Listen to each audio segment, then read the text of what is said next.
A'udzubillahi minasyaitonir rajim. Bismillahirrahmanirrahim. Alhamdulillahirabbil alamin wassalatu wassalamu ala asyrafil anbiya'i wal mursalin wa ala alihi wa sahbihi ajma'in. Subhanaka la 'ilma lana illa ma 'allamtana innaka antal alimul hakim. Allahumma rabbi shrah li sadri wa yassir li amri wa hlul 'uqdatam min lisani yafqahu qawli. Baik, kita masih lagi di bawah tajuk mengesan struktur mikro dalam ayat-ayat Al-Quran. Tajuk seterusnya kita adalah pada kaedah mengesan struktur mikro ayat-ayat Al-Quran. Baik, mengesan perkaitan di antara perkataan atau ayat tidaklah sukar jika kedua-duanya punya perkataan yang nyata seperti perhubungan ataf, takkid, tafsir, badal, i'tirad, sifat, hal dan lain-lain yang dapat dipastikan dengan penguasaan ilmu nahwu.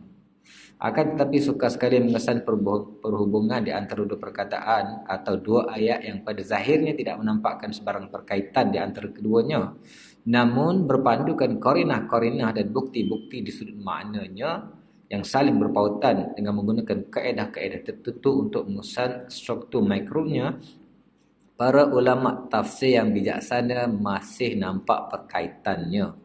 Antara kaedah yang sering digunakan untuk mengesan struktur mikro ayat Al-Quran yang di luar daripada skop ilmu nahwu ialah yang pertama at-tanzir ataupun at-tadad. Ini kita akan bahas sebenarnya.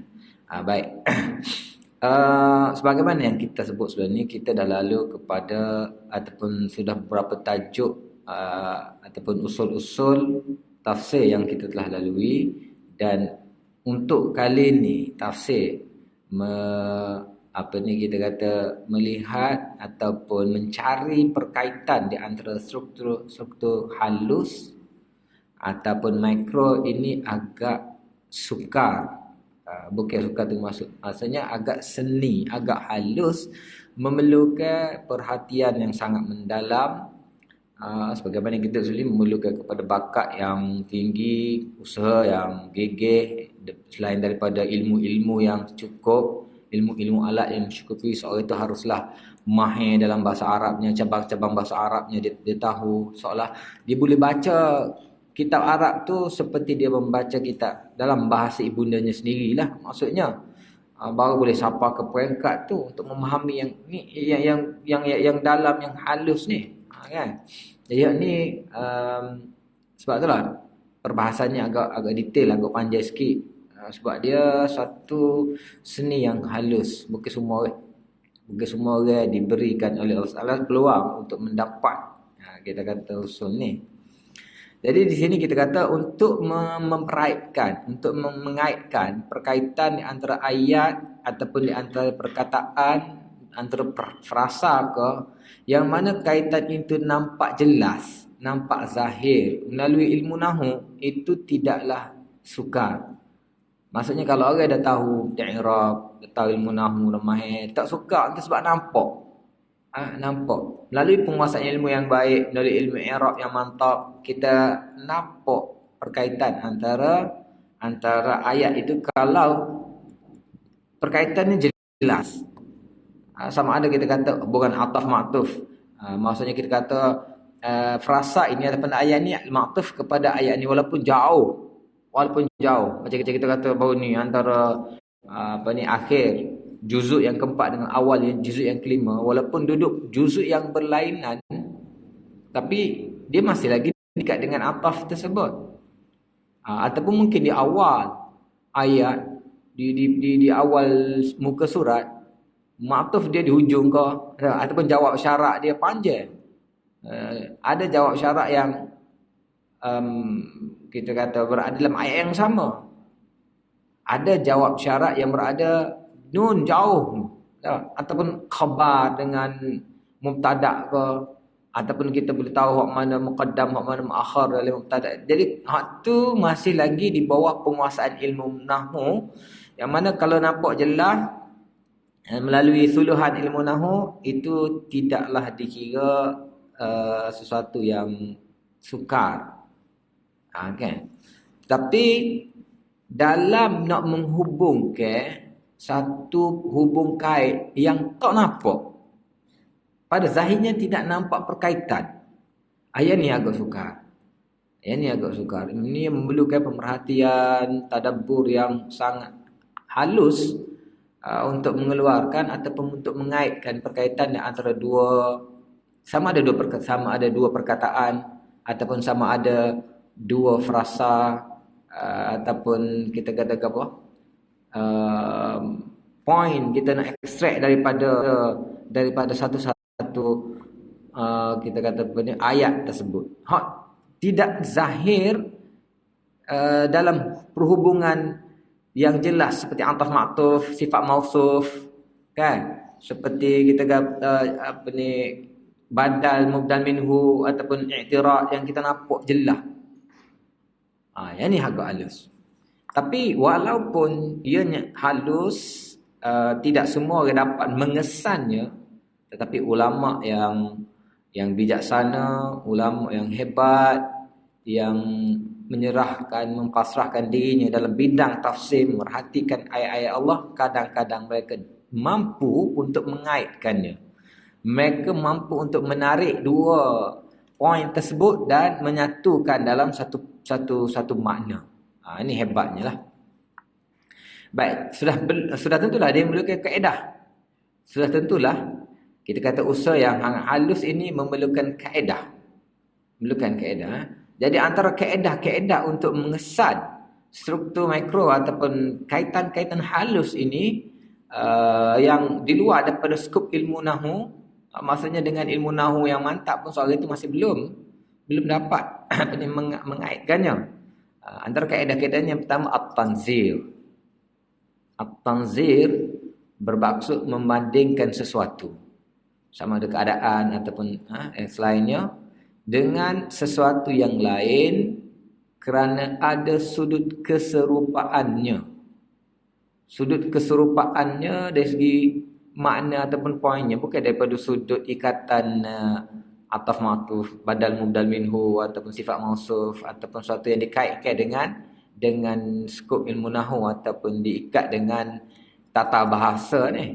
Bukan itu, tapi daripada sudut yang lain. Tidak ada ikatan dan tidak nampak jelas, tidak zahir munculnya suatu keserupaan tersebut daripada kalimahnya, kan? Baik, antara contoh tanzir dalam Al-Quran adalah firman Allah Subhanahu wa taala, kama akhrajaka rabbuka min baitika bil haqq, surah Al-Anfal. Selepas frasa ulaika humul mu'minuna haqqan, Rasulullah sallallahu alaihi wasallam diarahkan supaya melaksanakan perintah Allah berhubung harta rampasan perang, walaupun dia kurang disenangi oleh para sahabat. Keadaan yang sama seperti ketika Rasulullah SAW memerintahkan mereka keluar dari rumah untuk berperang, yang juga kurang disenangi setengah sahabat. Namun bukankah telah terbukti kekuatan Islam, pertolongan Allah dan kemenangan dengan keluarnya mereka berperang? Pembahagian harta rampasan perang pun begitu juga. Maka seharusnya mereka taat dan tidak menurut kehendak hati sendiri. Perhatikan ayat-ayat berkenaan di permulaan surat Al-Anfal bersama terjemahannya di bawah. Baik, coba kita perhatikan kaitan tanzir ini dalam surat Al-Anfal. Kalau kita baca daripada awal, yas'alunaka 'anil anfal qulil anfalu lillahi war rasul fattaqullaha wa aslihu dzata bainakum wa athi'ullaha wa rasulahu in kuntum mu'minin. Mereka bertanya berengkau Muhammad berkaitan dengan harta rampasan perang. Jawablah, harta tersebut adalah milik Allah dan Rasulnya. Maka bertakwalah kepada Allah dan islahkanlah keadaan kamu, keadaan sesama kamu, dan ta'alah kamu kepada Allah dan Rasulnya sekiranya kamu benar-benar beriman. Innamal mu'minuna alladhina idza dzikirallah wajilat qulubuhum wa idza tuliyat 'alaihim ayatuhu zadatuhum imanan wa 'ala rabbihim yatawakkalun.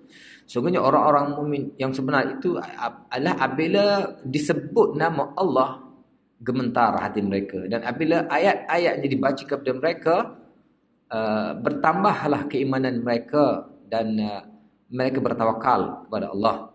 Alladzina yuqimuna as-salata wa mimma razaqnahum yunfiqun ulaika humul mu'minun haqqan lahum darajatun 'inda rabbihim wa maghfiratun wa rizqun karim. Yaitu orang-orang yang mereka mendirikan sembahyang dan mengeluarkan zakat daripada apa yang kami rizkikan kepada mereka, orang-orang itu adalah orang-orang mukmin yang sebenar. Mereka akan mendapat darjat di sisi Tuhan mereka dan keampunan, rezeki yang mulia. Kama akhrajaka rabbuka min baitika bil haqq wa inna fariqam minal mu'minina lakarihun. Seperti mana dia telah mengeluarkan ataupun seperti mana Tuhanmu telah mengeluarkan kamu daripada rumahmu dengan hak, sesungguhnya sebahagian daripada orang-orang mukmin itu mereka tidak menggemarinya, mereka tidak menyukainya. Yujadilunaka fil haqq ba'dama tabayyana ka'annama yusaquna ilal maut wa hum yanzurun. Baik, apa yang di sini ialah selepas ayat yang pertama tentang apa ni, kita kata harta rampasan perang, pertanyaan mereka, dan Allah mengatakan jawapannya, ini milik Allah dan Rasul, bertakwalah kepada Allah, sungguh orang bertakwa itu apabila hati mereka gemetar bila disebut nama Allah, dan keimanan mereka bertambah bila mendengar ayat-ayat Allah, mereka bertawakal kepada Allah, mereka juga mendirikan sembahyang, mengeluarkan zakat. Mereka adalah orang-orang yang mukmin yang sebenarnya. Okay? Mereka adalah orang-orang yang mukmin sebenarnya yang mendapat darjat dan keampunan. Seperti mana Tuhan telah mengeluarkan engkau daripada rumah engkau. Ni cerita gapo ni? Kan? Kalau kita tengok, kalau kita tak perhatikan, kita tak nampak ianya ada satu benda satu pemalingan benda yang harus kita perhatikan di sini. Satu keadaan, satu pembandingan. Apakah pembandingan itu ataupun tanzir di sini? Jadi kalau kita tengok melalui pemerhatian yang halus, sebab itu kita kata usul ni agak halus, diperhatikan dengan sangat-sangat halus. Maksudnya orang-orang yang berjaya memerhatikannya, bukan calang-calang orang lah, orang selain daripada ilmu alatnya cukup, alim daripada situ, mereka juga orang yang halus pemerhatiannya lah. Jadi kama akhrajaka rabbuka min baitika bil haqq, itu apa kaitannya dengan ayat-ayat sebelum itu? Ada kaitan, dipanggil kaitan tanzir, kaitan bandingan. Kama sebagaimana ni serupa ke apa? Apa kaitan keserupaan itu? Keserupaan itu adalah kita kalau diperhatikan daripada ayat ini, bahawa ada sekumpulan orang mukmin yang tidak berpuas hati. Tidak berpuas hati dengan pembahagian harta rampasan perang. Sama ada orang mukmin ini benar-benar orang mukmin ataupun kalau munafik yang juga digelarkan setengah-setengah ayat dengan orang mukmin, itu perbahasan yang lain. Tetapi kita tengok bahawa kalau orang mukmin sebenar pun ialah melalui proses, kita katakan proses didikan, proses kita kata tarbiyah. Mungkinlah ada peringkat awal, ada mereka tak puas hati, lalu dijelaskan mereka berpuas hati. Seperti mana cerita sebelum-sebelum ni lah. Kita tak boleh menganggap bahawa sahabat sama ada Ansar ataupun sahabat Madinah, sahabat Mekah dia tidaklah perfect. Ada peringkat awalnya tu dah sempurna. Maksudnya Rasulullah sangat senang, seolah macam Rasulullah cuci tangan sahaja dalam membentuk mereka. Rasulullah juga mengalami ataupun melalui kita kata kaedah-kaedah tarbiyah, kaedah-kaedah teguran yang kita kata lama dalam membentuk peribadi sahabat, daripada sikap mereka yang sebelum itu dikenal sebagai golongan jahiliyah kepada golongan sahabat yang digeruni ataupun dihormati oleh musuh bila disebut pengikut Muhammad ni kan. Jadi sahabat ada kes yang tak puas hati. Kalau kita tengok pun banyak dalam sirah-sirah, contohnya dalam apa kita kata dalam Sulh Hudaibiyah, sahabat pun iyalah tak puas hati. Dia mereka sudah lama menghadapi kita kata penindasan, kezaliman. Tiba-tiba bila mereka punya kuasa, punya kedudukan, mereka pun tidak kurang hebatnya dari segi kekuatan, tiba-tiba mereka masih lagi dianggap sebagai mustad'afin. Mereka masih lagi dianggap sebagai orang yang lemah, masih lagi ditekan jadi tak puas hati. Dalam Sulh Hudaibiyah ada sahabat yang tak puas hati. Ya, dan mana Rasulullah SAW dalam cerita bercukur tu kan. Siapa Rasulullah suruh bercukur, mereka tidak mampu untuk segera bercukur kerana masih lagi diselubungi oleh rasa kekecewaan. Jadi ada peringkat-peringkat sahabat-sahabat mungkin rasa tak puas hati ataupun masih lagi tidak menyegerakan arahan Allah SWT. Jadi dalam kes tentang Anfal ini, ada juga setengah sahabat yang dia masih rasa apa ni, Al-Quran menyifatkan sebagai karihun, tak suka, tak berapa puas hati dengan keputusan tersebut. Okay, kita dengar ada juga cerita-cerita macam Ansar kan. Apabila mereka membantu Rasulullah dengan menyerahkan segala-galanya kepada Rasulullah dan Muhajirin, tiba-tiba dalam satu pembahagian Rasulullah melebihkan orang yang baru, tak tahu mana yang baru masuk Islam, dibahagi macam-macam harta, tapi mereka pulang tangan kosong. Sehingga Rasul sempat memujuk mereka. Rasul mengatakan bahawa wahai golongan Ansar, sekiranya kamu melalui satu laluan, orang lain melalui satu laluan, aku tetap akan melalui laluan kamu. Maksudnya Rasulullah tidak akan meninggalkan orang Ansar. Jadi ada benda-benda gitu. Dan dalam bab pembahagian Anfal ni, ada sahabat yang tidak berpuas hati. Lalu Allah SWT sebut, kama akhrajaka rabbuka min baitika bil haqq wa inna fariqam minal mu'minina lakarihun. Seperti mana Allah pernah mengeluarkan engkau, ini dalam kes apa ni? Ini dalam kes perang ke awal, perang Badar ataupun perang Uhud, perang sebelum itu, bahawa ada juga dalam kes yang sama bahawa bukan semua orang setuju. Ada juga orang yang tak setuju pada masa itu. Ada yang tidak berpuas hati, ataupun yang rasa rasa macam tertekan ataupun tidak dapat melaksanakan dengan sepenuh hati arahan itu. Mereka tidak bulat hati mereka. Tetapi dalam kes itu Allah telah memenangkan mereka. Maksudnya ada hikmah tertentu dalam suatu benda yang kita tak suka, tapi ada sebalik. Sebab di sebalik apa yang kita tak suka tu ada sesuatu keredaan Allah, ada satu keputusan yang sangat baik untuk kamu. Kan? Dalam Al-Quran pun ada sebut, ada benda yang kamu suka tapi kadang-kadang benda itu tak baik pun untuk kamu. Ada benda yang kamu tak suka, kadang-kadang benda itu pun sebenarnya baik untuk kamu. Jadi ada benda-benda yang mungkin kita tak suka tapi dia baik untuk kita. Ada benda yang kita suka sebenarnya tak baik untuk kita.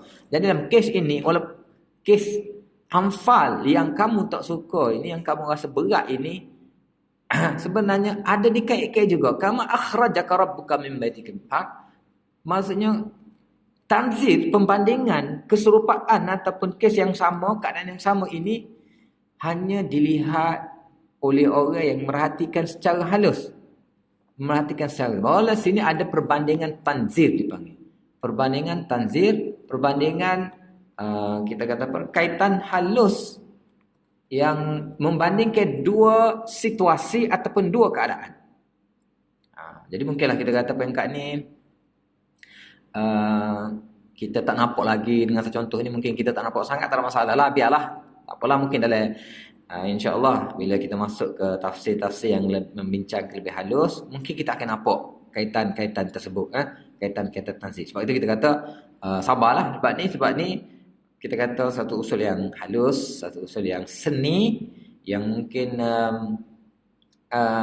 walaupun sudah diperincikan oleh orang yang memperincikan, kita masih belum nampak dengan molek.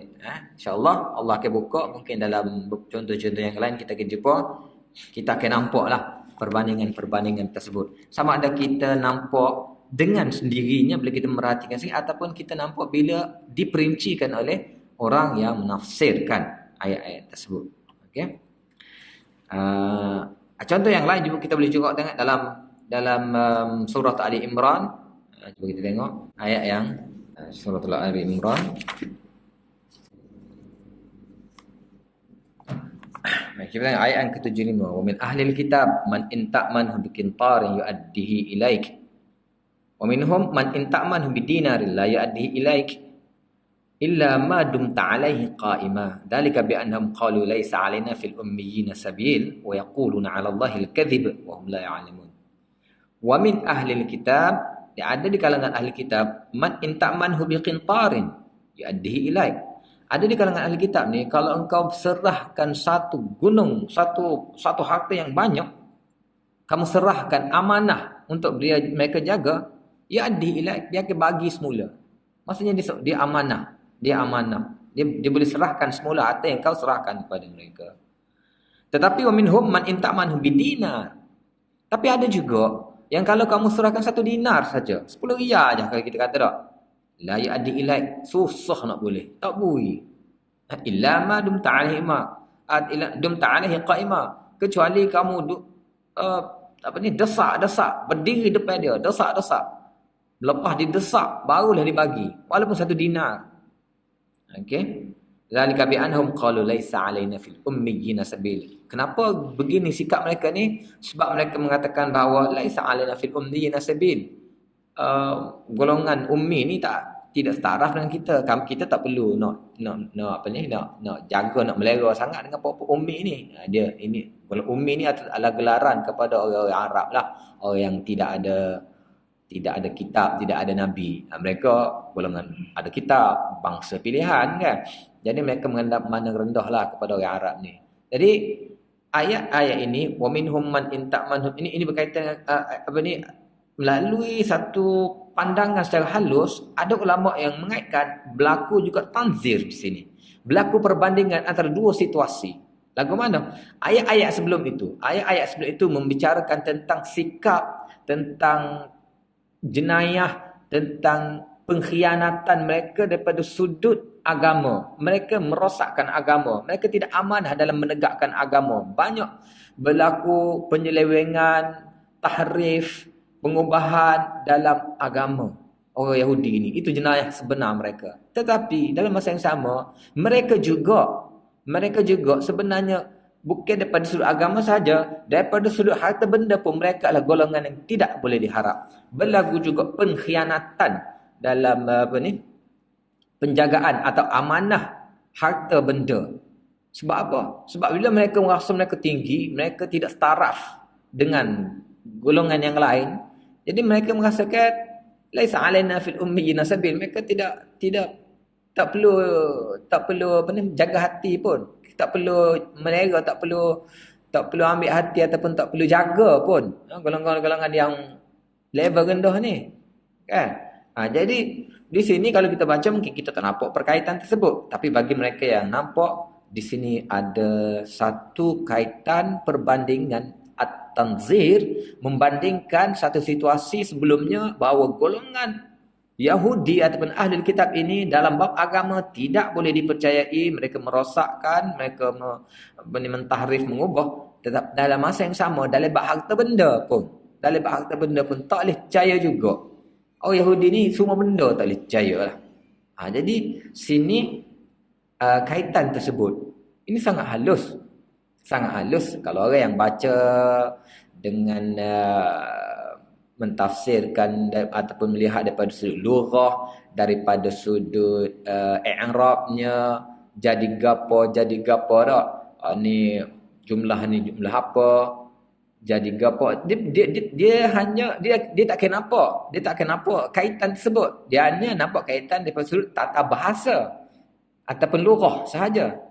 Sebab itulah kita kata ni bukan setakat lughah bahasa, tapi satu pemandangan, pemerhatian yang halus melalui kaedah tadi tanzir di bawah apa? Di bawah usul mikro tadi ataupun mengesan struktur mikro. Jadi benda-benda ni mungkin halus lah kita kata tak, mungkin tak apalah, kita belajarlah, kita tahu, kita nak tahu dia punya kaitan-kaitan tersebut. Mungkin bila dibahaskan, bila kita belajar tafsir esok, bila dibahaskan kita nampaklah ini kaitan-kaitan yang nampak, ataupun kemungkinan Allah bagi kita sendiri, kita baca, kita renung, kita nampak kaitan tu, orang tak nampak, mungkin siapa tahu nak. Ataupun mungkin juga kita boleh tengok dalam cerita satu lagi, contoh cerita tentang anak dua orang Adam, wa tala alaihim naba abnai Adam bil haqq idh qarraba qurbanan fataqabbala min ahadihima wa lam yataqabbal min al-akhar qala la aqtulannak. Ini cerita tentang Habil dan Qabil kan. Habil dan Qabil apa ni siapa pengkat Habil apa siapa ginah kita kata siapa terbunuhlah. Qala aqtulannak qala inna ma yataqabbalullahu minal muttaqin la in basatta ilayya yadaka litaqtulani ma ana bibasitin yadi ilaika liaqtulak. Kalau engkau nak mengulurkan tanganmu untuk membunuhku, aku tidak akan membalasnya, tak akan akan sekali siapalah apa ni dah terbunuh dan dia tak tahu nak lagu mana, fa ba'atsallahu ghuraban yabhath fil ardi yarahu kaifa yuwari sawata akhih. Lalu Allah hantarkan apa ni dua burung gagak yang apa ni yang berperang ataupun berkelahi dan mati. Lagu mana gagak yang hidup tadi apa ni menanam mayat gagak yang ni, jadi dia pun tengok oh Allah kan tunjuk kepada dia. Okey, lepas tu min ajli zalika katabna ala bani Israel annahu man qatala nafsan binafsin annahu man qatala nafsan bighayri nafsin aw fasada fil ard fakannama qatala an-nas jami'a man ahyaha fakannama ahya an-nas jami'a.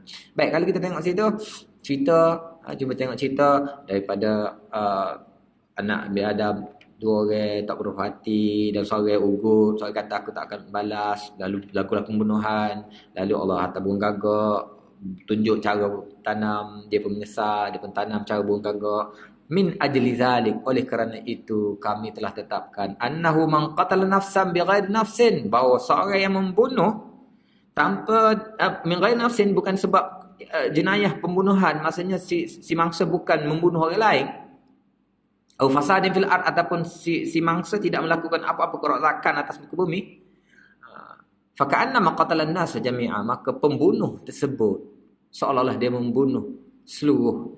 Jadi kita tak nampak apa kaitan tanzir antara dua situasi, dua keadaan. Tapi ada ulama yang nampak bahawa okey, min ajli zalik itu satu tanzir bandingnya, bahawa dalam situasi pembunuhan awal atau pembunuhan pertama antara anak Nabi Adam dengan pembunuhan selepas itu, yakni barang siapa yang membunuh bukan kes anak Adam dua orang tadi, orang lain. Man qatala nafsan, man tu umum kan? Man tu umum, siapa saja, maksudnya hukum tu kepada semua. Jadi situasi pembunuhan selepas itu dikaitkan dengan situasi pembunuhan anak Adam itu, sebagai, kalau kita tengok hadis, sebagai mereka lah orang yang mula-mula kan, orang mula-mula menunjukkan pembunuhan. Dan ada juga hadis mengatakan bahawa segala kesalahan akan ditanggung oleh orang yang mula-mula. Ada kaitan dengan mandalla alal khair, ataupun barang siapa yang menunjukkan kebaikan ataupun bagi siapa yang menunjuk kejahatan, dia akan mendapat pahala daripada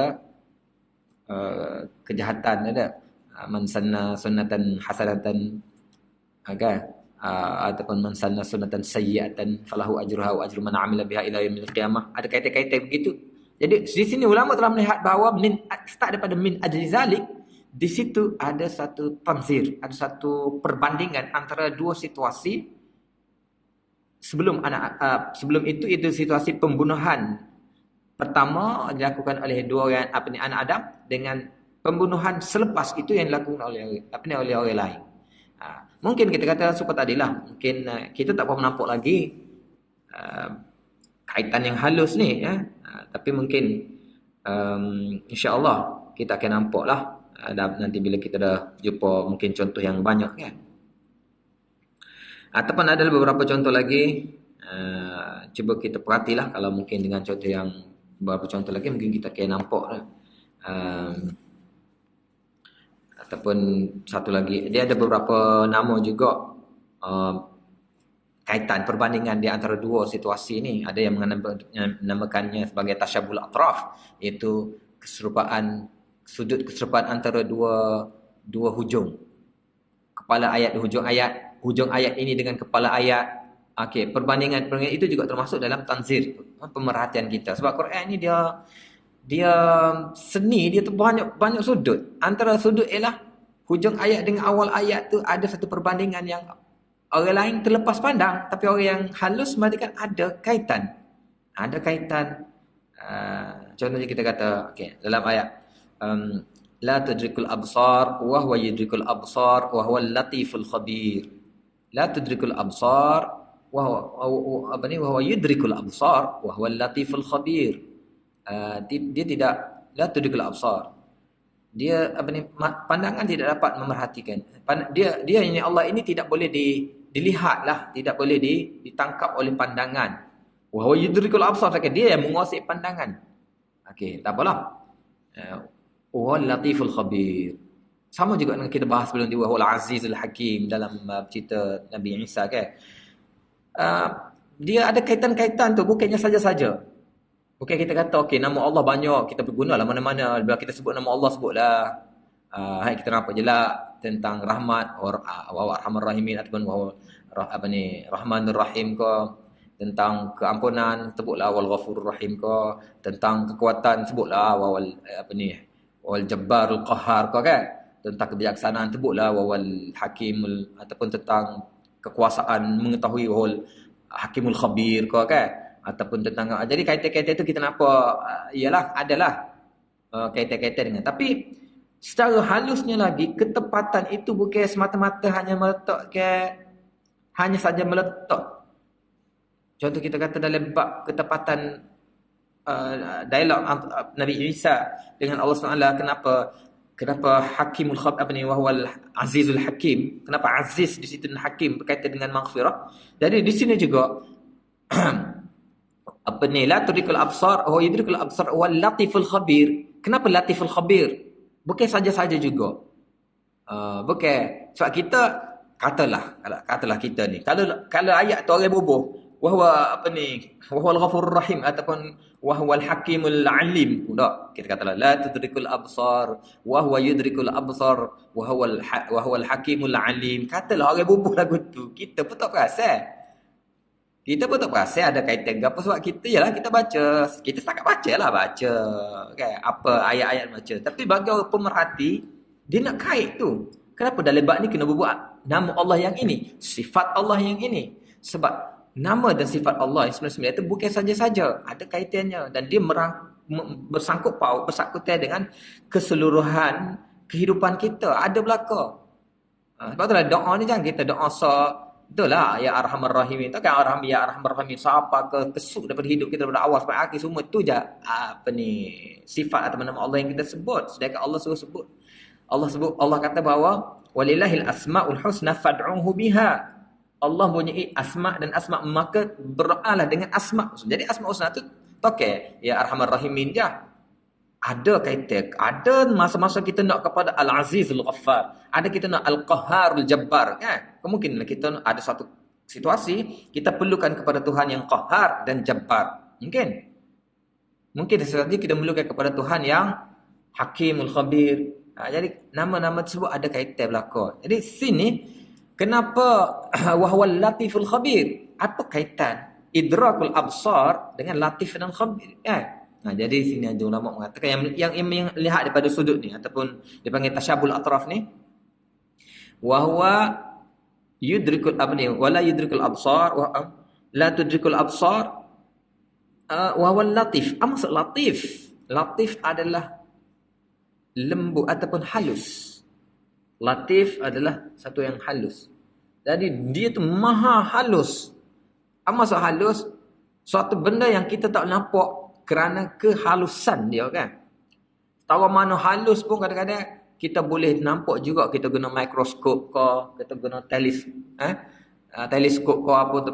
Benda sangat halus. Dami dulu mungkin orang tak nampak bakteria, sekarang ni orang nampak bakteria. Lepas tu dami dulu mungkin orang tak nampak virus, sekarang ni virus pun nampak. Kan? Kemungkinan lepas ni ada lagi benda halus, tapi kita ada alat-alat untuk melihat. Kita ada benda yang kita tak nampak melalui kita ada alat-alat yang boleh kita tengoklah, kita katakan sama ada dia halus dari sudut tak nampak ataupun dia berada di satu dimensi yang lain yang kita boleh guna berapa lah ni, kita guna alat infrared ke apa ikutlah, tapi maksudnya kita boleh melihat dengan penggunaan alat-alat. Tetapi Allah SWT la tudrikul absar, tidak boleh dilihat oleh mata kasar, tidak boleh dilihat oleh pandangan walau apa alat pun kamu guna. Dan dalam nak sebut itu Allah mengatakan wahwal latif. Wahwa yudrikul absar. Wahwa yudrikul absar.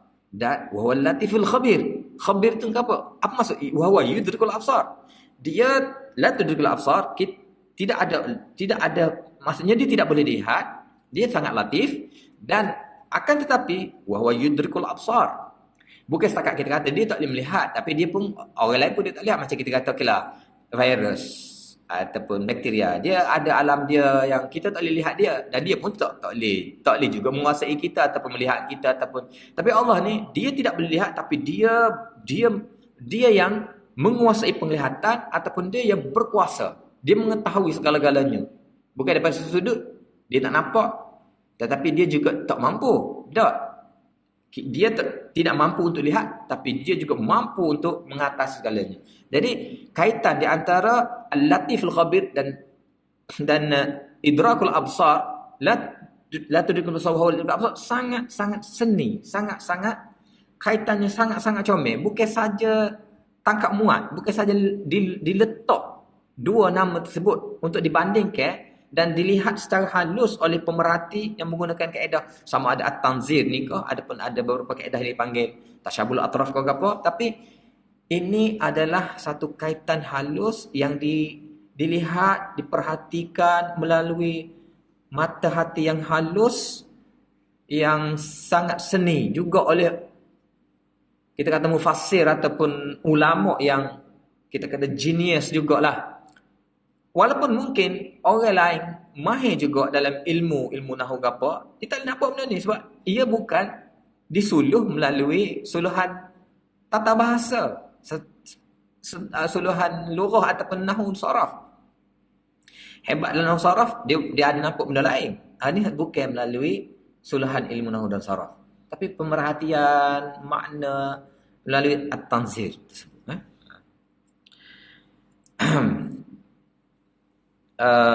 Itu yang pertama. Yang kedua al-mudaddat. Al-mudaddat ni ialah mengemukakan sesuatu bersama-sama lawannya. Tengok sini. Okey. Mengemukakan sesuatu bersama-sama lawannya, atau setelah dikemukakan sesuatu dikemukakan pula lawannya.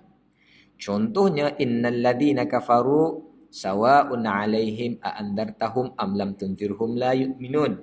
Sungguhnya orang-orang kafir itu sama sahaja kepada mereka, sama ada engkau beri amaran kepadanya atau engkau tidak beri amaran, mereka tetap tidak akan beriman. Permulaan surah Al-Baqarah membicarakan tentang bagaimana Al-Quran menjadi petunjuk dan pedoman kepada orang-orang yang mukmin. Setelah Allah menyebutkan tentang sifat-sifat orang-orang mukmin, disebutkan pula selepasnya tentang orang-orang kafir dan sifat-sifat mereka. Kerana di antara kedua-dua golongan itu ada semacam perkaitan atau nisbah, dipanggil perkaitan ataupun nisbah perlawanan, nisbah at-tadad. At-tadad. Jadi, okey, hak ni pula pemerhatian daripada sudut perlawanan. Al-Quran banyak sangat menggunakan perlawanan ni. Langit bumi, malam siang, azab seksa. Allah banyak menggunakan dua perkataan yang berlawanan. Dan dalam perlawanan ni, contohnya dalam bab kalau kita kita dalam bab nak kita kata dalam bab istilah penggunaan Ta'rif ni maksudnya kita nak memperkenalkan ataupun nak memberi istilah pada sesuatu. Kadang-kadang penggunaan tadad ni sangat penting.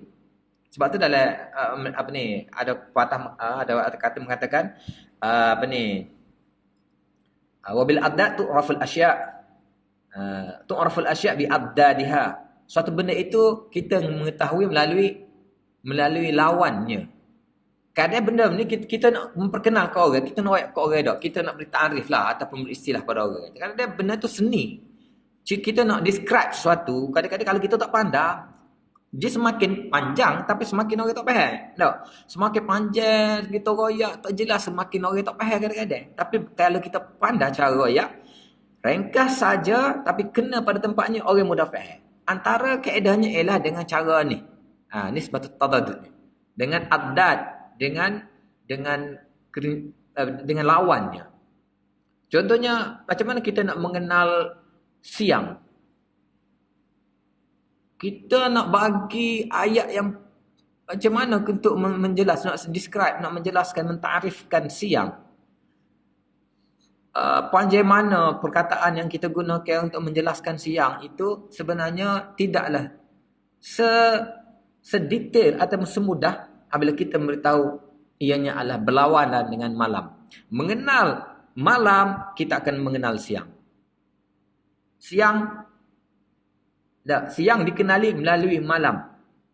Jadi kita kena melalui lawan dia. Kadang-kadang kita nak apa benda ni. Kita bila ada lawannya, kita ayat lawannya, maka mudah untuk kita faham.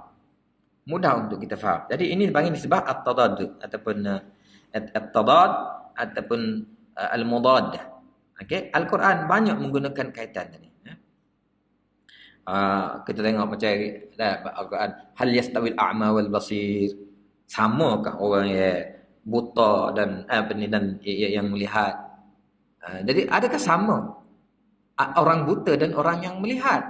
Jadi perlawanan bila kita macam ayat tadilah, sawa'un 'alaihim anzartum am lam tunziru, oyak ke tak oyak ke, sama saja. Jadi ataupun hal yastawil ladzina ya'lamuna wal ladzina la ya'lamun, sama tak orang yang tahu dengan orang yang tak tahu?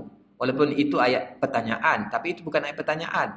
Walaupun ayat tu kita dalam balaghahnya dipanggil ayat insya'iyah, tapi sebenarnya kita bukan ayat insya'iyah, itu ayat khabariyah. Nak menjelaskan bahawa tak sama. Tak sama orang yang tahu dengan orang yang tak tahu. Jadi Quran banyak menggunakan perlawanan antara sama perkataan ataupun mungkin antara tadi dia kata antara jumlah-jumlah antara ayat-ayat. Contohnya wa annahu wa adhaka wa abka wa annahu wa amata wa ahya. Kan? Wa annahu khalaqaz zawjaini dzakara wal untha. Jadi perlawanan, nisbah perlawanan begitu. Dan dialah yang membuatkan kau ketawa dan membuatkan menangis. Dialah yang mematikan dan menghidupkan. Dia juga yang mencipta laki dan perempuan. Jadi laki perempuan menangis semua. Jadi hal ini dipanggil nisbah at-tadad ataupun apa kita panggil perlawanan ataupun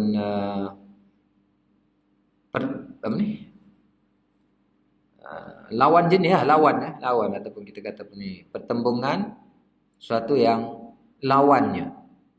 Jadi hal ni kalau kita tengok Al-Quran banyak guna.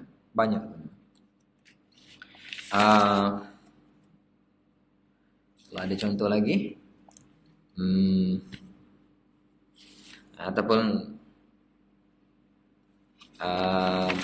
mungkin kita boleh apa ni panggil? Mungkin dalam ilmu tafsir, dalam nanti kita masuk kelas tafsir, mungkin kita akan nampak lebih jelas lah. Mungkin jelas. Mungkin dalam bab usul ni kita hanya sentuh sikit-sikit lagu ni. Kalau ada banyak contoh, kita akan kemukakan contoh-contoh. Tapi ayatnya, kaitan-kaitan ini, kaitan-kaitan yang dilihat oleh pemerhati-pemerhati, pengkaji-pengkaji, ataupun ahli mufassir yang cuba nak cari struktur mikronya secara halus. Kaitan-kaitan itu, apa kaitan-kaitan dalam ayat? Hak ni kaitan tanzil, hak ni kaitan tadad. Jadi, kenapa ada berlawanan gini? Kenapa ada bandingan dua situasi? Ini adalah kaedah-kaedah untuk kita menarik tersebut. Mungkin kita jumpa dan kita boleh tarik point dia. Kita boleh tarik apakah point ataupun apakah apa kita kata seni ataupun rahsia yang ada dalam antara ayat tersebut. Baik, seterusnya al-istidraj. Al-istidraj iaitu meninggalkan sejenak apa yang sedang dibicarakan, lalu mencelahnya dan memotongnya dengan suatu yang lain sekilas pandang. Kemudian kembali semula kepada pembincangan yang asal, seolah-olah Sesuatu yang dicelah itu langsung tidak dimaksudkan. Padahal memang ada maksudnya yang tersendiri. Antara contohnya adalah firman Allah SWT seperti berikut. Ini tak ada edit ni. Tak apalah, sepatutnya bukan D dengan E F dia C. Istirahat tu C, D E F tu sepatutnya tak ni. Sebenarnya sudah baiki tapi silap. Tak save kot. Baiklah, tak apalah. Antara contohnya firman Allah Taala, ya bani adam qad anzalna alaikum libasan yuwari sawatikum warisha wa libasut taqwa dzalika khair. Dzalika min ayatillahi la'allahum yadhakkarun. Okey. Wahai anak Adam, qad anzalna alaikum libasan, kami telah turunkan pakaian kepada kamu, yuwari sawatikum, yang mana pakaian itu menutupi aurat kamulah. Warisha, dan juga sebagai perhiasan.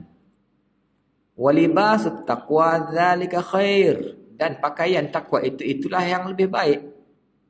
Zalika min ayatillah, itu adalah daripada tanda-tanda Allah agar kamu mendapat petunjuk. Az-Zamakhsyari berkata, silapnya anak, tak apalah, kita tengok di apa ni, di nota lah. Muka surat 84. Ini sepatutnya slide lain ni. Macam mana boleh tukar slide? Tak siap ya. Okey, cuba tengok dia muka surat 44. Az-Zamakhsyari berkata, ayat ini datang setelah istidrak, setelah sebelumnya disebutkan tentang kededahnya aurat Adam dan Hawa, dan mereka mulai menutupnya dengan daun-daun syurga. Tujuannya ialah untuk menyatakan nikmat yang sangat besar daripada Allah SWT pada pakaian diciptanya buat manusia. Kededahnya aurat merupakan sesuatu yang memalukan. Firman Allah ini juga menyatakan penutupan aurat itu adalah salah satu daripada lambang-lambang ketakwaan. Okay. Untuk melihat keadaan ayat 26 surah Al-A'raf ini sebagai istitrad, perlulah lihat juga beberapa ayat sebelumnya dan ayat 27 sepasnya. Di bawah ini dibukakan ayat-ayat berkenaan. Baik, jadi istidraj iaitu di tengah-tengah perbincangan tiba-tiba ada masuk satu frasa ataupun satu penceritaan yang lain. Sepatutnya keluar balik. Masya-Allah, macam kalau kita dah tengah satu perbicaraan tiba-tiba masuk satu cerita yang lain, tiba-tiba balik semula kepada cerita asal. Jadi adakah cerita itu ada kaitan ataupun tidak ada kaitan? Kadang-kadang kita kata supaya cerita hadis-hadis Nabi tentang ada kekeliruan tentang periwayat. Perawi tengah cerita-cerita, tiba-tiba ada benda lain dikecek. Tiba-tiba orang yang imlak tu ingatkan benda itu adalah daripada kata perawi. Dia petulis juga. Sebenarnya perawi dah cerita benda lain dah.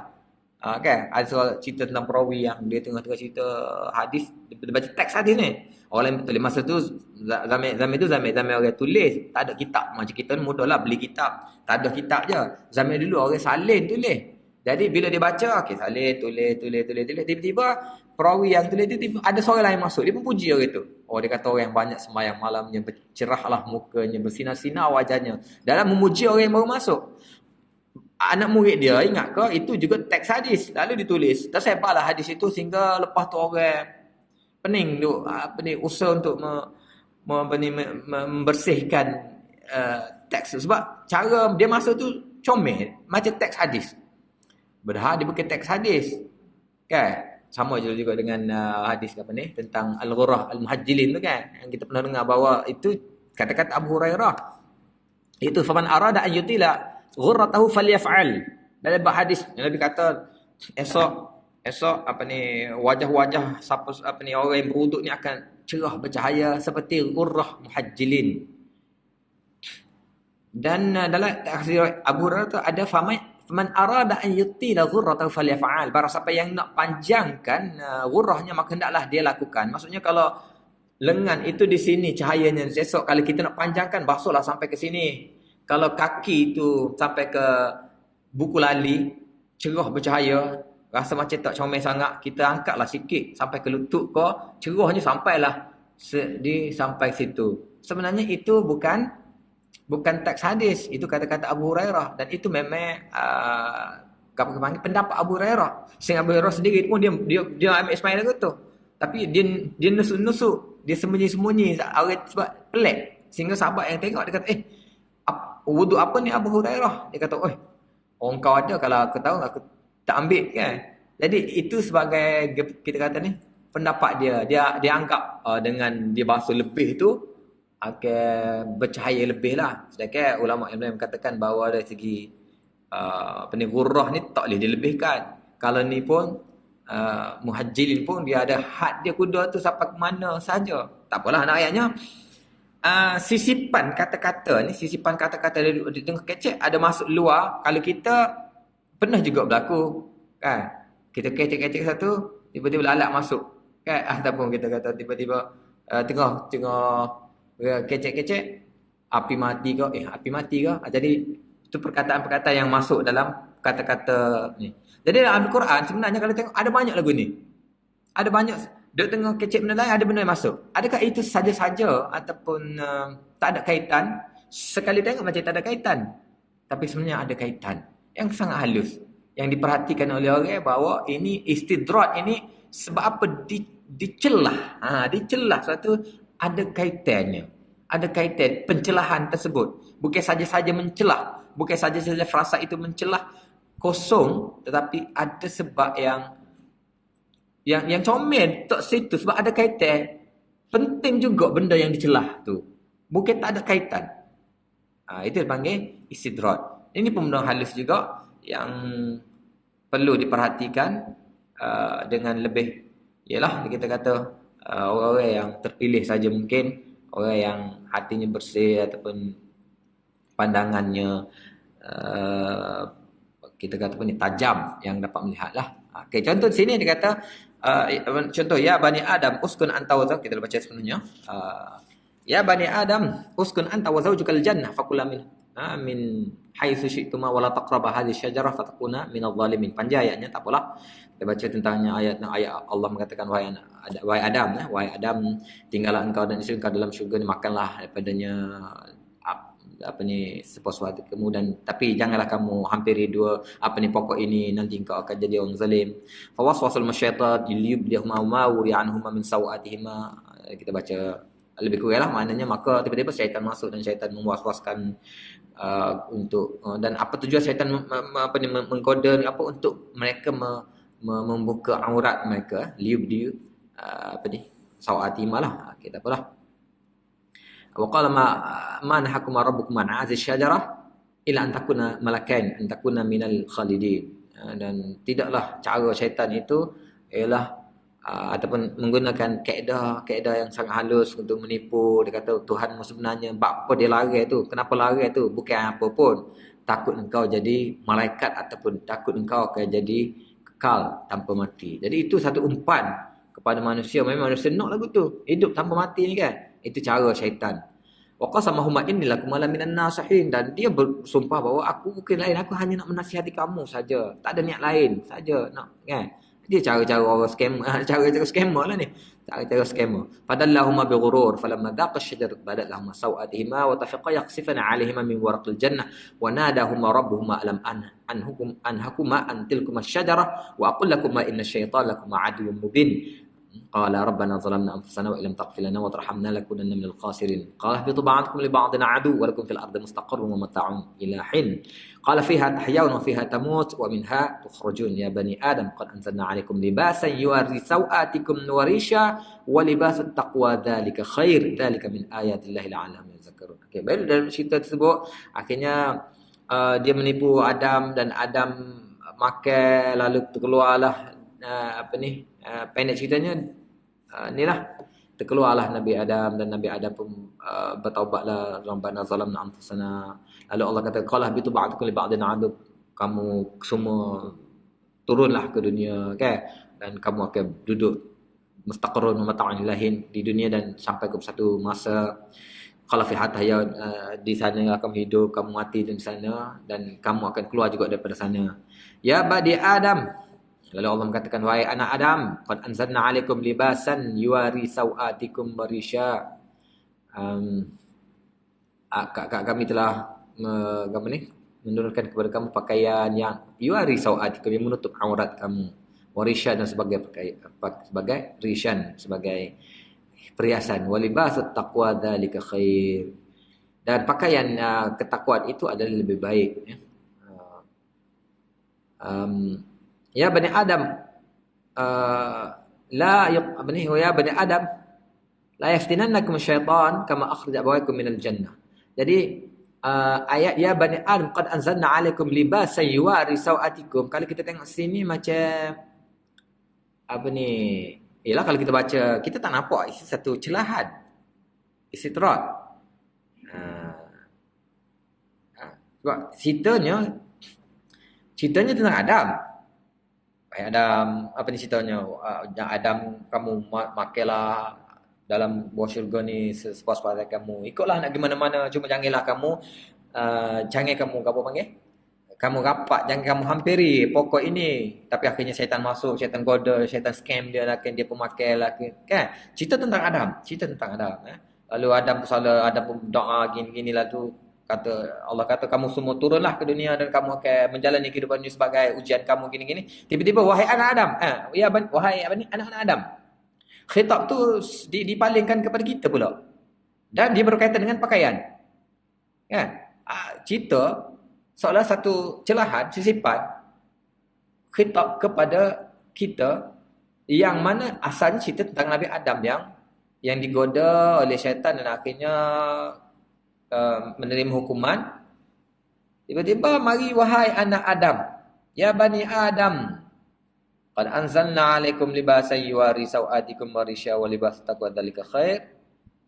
Lepas ayat tu dia kembali kepada cerita Adam pula, tapi ayatnya pemalingan itu ataupun celahan itu dipanggil istidrak. Apakah ada apa kaitannya? Adakah dia tak ada kaitan saja masuk ada kaitan? Sebenarnya ada kaitan. Ada kaitan tentang pakaian. Dia tentang pakaian. Tapi kok mana-mana pun pakaian paling baik adalah pakaian ketakwaan. Sebab kalau kita tengok semula kepada cerita tadi tentang apa sebenarnya tujuan syaitan? Kejayaan syaitan yang pertama ataupun kekalahan Adam yang pertama adalah dia membuka pakaian. Kan? Dengan sebab dia memakan buah khuldi itu terbuka auratnya. Dalam cerita kita tengok bahawa jaket tu dunia tutup dengan daun kau apa tak apalah nak ayatnya.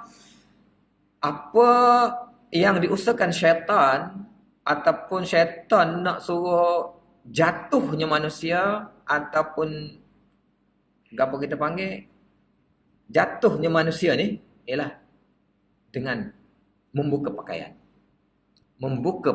manusia. Sebab itulah ayat lepas itu berkaitan dengan wahai anak Adam, kami turunkan pakaian. Qad anzalna 'alaikum libasan yuwari sawatikum. Yuwari sawatikum, pakaian yang menutup aurat kamu. Wa libasut taqwa dzalika khair. Jadi sini ada kaitan istidrak yang harus kita perhatikan secara halus. Kadang-kadang Al-Quran menceritakan satu cerita, tiba-tiba dia masuk cerita yang nampak macam tak ada kaitan, tapi sebenarnya ada kaitan. Sebab kalau kita tengok, apa cerita tentang Nabi Adam? Tidak, wahai anak Adam, kami turunkan padamu pakaian. Sedangkan cerita tentang Nabi Adam makan buah khuldi, Nabi Adam ditipu oleh iblis, Nabi Adam turun menjalani hukumannya, Nabi Adam bertaubat. Tiba-tiba, wahai anak Adam, kami turunkan pakaian kepada kamu. Kan? Kita nak baca satu pencelahan yang apa kaitannya? Kena harus diperhatikan bahawa ada kaitannya. Tapi pemerhatian itu secara halus melalui usul tadilah, usul melihat daripada struktur mengesan perkaitannya melalui struktur mikro ataupun struktur yang lebih halus. Ini contoh istidrak. Mungkin kita akan lihat lebih ni lagi lah. Saya dah apa ni? Bila kita tengok satu lagi contoh contohnya surah Luqman.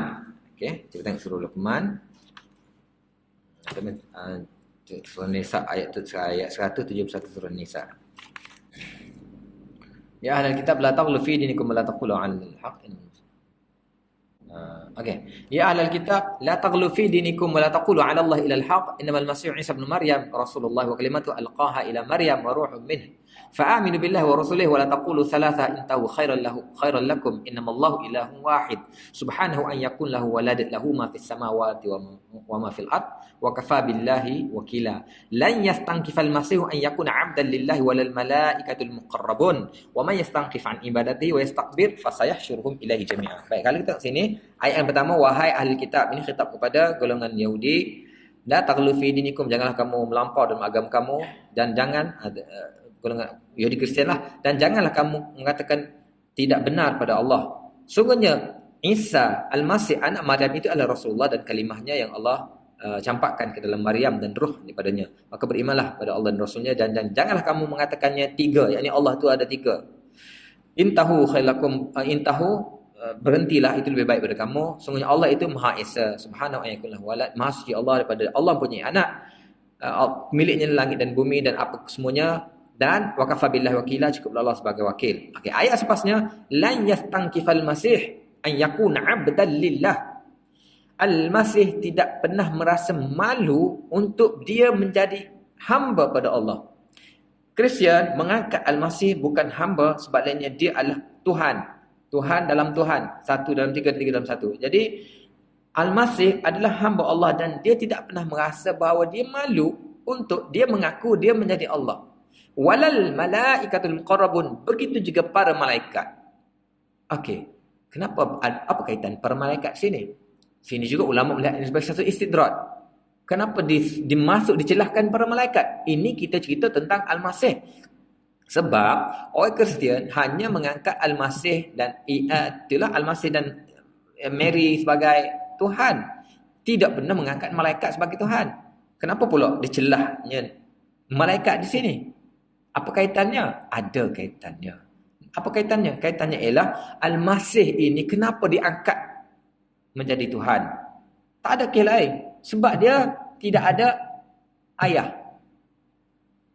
Dia pelik, lahirnya tanpa ayah.